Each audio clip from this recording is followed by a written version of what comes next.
ओम नमो भगवते वासुदेवाय। दोस्तों खुश रहें, मस्त रहें।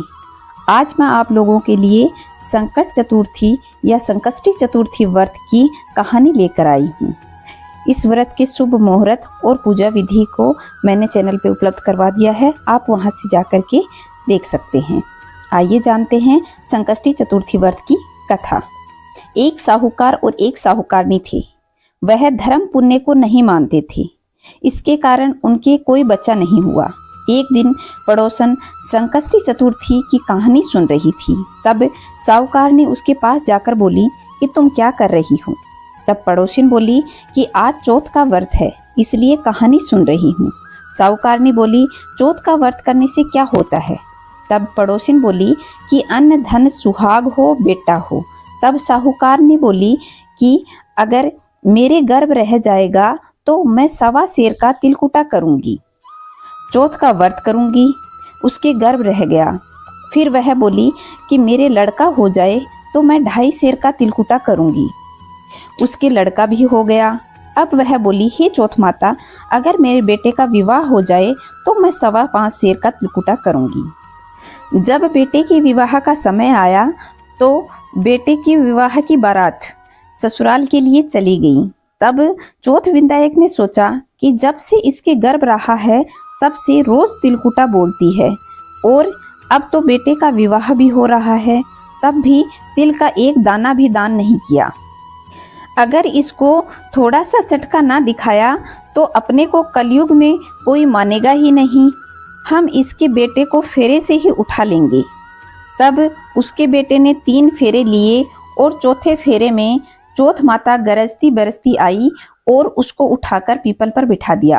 हाहाकार मच गया। सबने उसको ढूंढा लेकिन वह तो कहीं नहीं मिला।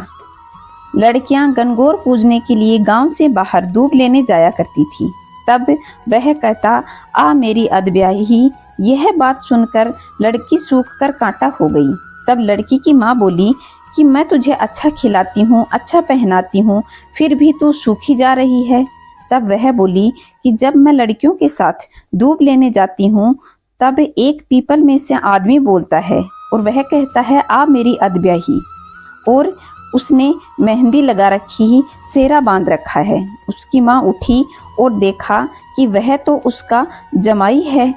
तब वह अपने जमाई से बोली कि यहाँ क्यों बैठा है, मेरी बेटी को अदब्याही कर दी और अब क्या लेगा। तब वह बोला कि मेरी माँ ने चौथ माता का तिलकुटा बोला था, उसने नहीं किया तो चौथ माता नाराज हो गई और वह मुझे उठा करके यहाँ बिठा दिया। लड़की की माँ साहूकारनी के पास गई और बोली कि तुमने सकट चौथ के लिए कुछ बोला था क्या। तब साहूकारनी बोली कि तिलकुटा बोला था। फिर साहूकारनी बोली अगर मेरा बेटा और बहू मेरे घर आ जाएंगे तो मैं 2.5 मन का तिलकुटा करूंगी। गणेश चौथ राजी हो गई और उसके बेटे को फेरों में लाकर फिर से बिठा दिया। बेटे का विवाह हो गया। तब उन लोगों ने 2.5 मन का तिलकुटा कर दिया और चौथ माता से कहा कि माँ तेरे आशीर्वाद से मेरे बेटे बहू घर आ गए, मैं हमेशा तेरा तिलकुटा करूंगी। सारे नगर में ढिढोरा पिटवा दिया कि बेटे के जन्म पर, बेटे के विवाह पर तिलकुटा अवश्य बांटना चाहिए। हे चौथ माता, जैसा उसके बेटे बहू को मिलवाया वैसा सबको मिलवाना, कहता ने सुनता ने सारे परिवार का भला करना। अब हम चौथ माता के साथ साथ विधायक जी की कहानी भी सुनेंगे, क्योंकि विधायक जी की कहानी के बिना चौथ व्रत पूर्ण नहीं माना जाता। आइए सुनते हैं विधायक जी महाराज की कहानी। एक विधायक जी महाराज थे। चुटकी में चावल और कुलिया में दूध लिए फिर रहे थे। कह रहे थे कोई मुझे खीर बना दो, किसी ने नहीं बनाई। जरा से दूध से और जरा से चावल से कोई खीर बनती है क्या। तब एक बुढ़िया थी, वह बोली ला बेटा खीर तो मैं बना देती हूँ। बुढ़िया बाहर जाने लगी तो विधायक जी महाराज ने कहा कि कहाँ जा रही हो। बुढ़िया बोली बेटा बर्तन मांग कर ला रही हूँ। विधायक जी महाराज बोले देख तेरे घर में ही बर्तन मिल जाएगा। बुढ़िया ने अंदर जाकर देखा तो दूध का टोकना भरा था और चावल की परात भरी थी। बुढ़िया ने चूल्हा जलाकर खीर बनाई। खीर निकलने लगी तो बहू ने कटोरा भरकर किवाड़ के पीछे विधायक जी का छींटा लगाकर खा लिया। जब सारी खीर बन गई तो बुढ़िया माई बोली, आ बेटा जीम ले। विधायक जी महाराज बोले कि मैंने तो खीर खा ली। बुढ़िया ने पूछा कि बेटा तुमने खीर कब खाई? तब विधायक जी महाराज बोले, जब तेरी बहू ने खाई। बुढ़िया बहू से बोली कि तुमने खीर जूठी कर दी।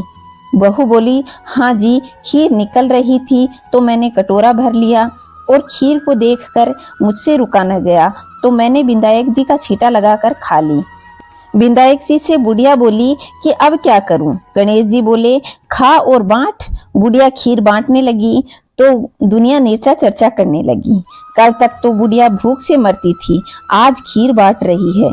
विधायक जी ने झोपड़ी को लात मारी तो वह महल बन गई और खूब सा धन हो गया। हे विधायक जी महाराज, जैसे बुढ़िया को दिया वैसे सबको देना।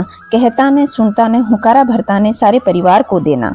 तो दोस्तों, यह थी चौथ माता की कहानी और विधायक जी की कहानी। अगर कहानियां पसंद आई हैं तो वीडियो को लाइक करें, शेयर करें, कमेंट में जय श्री नारायण अवश्य लिखिएगा। जय श्री नारायण दोस्तों।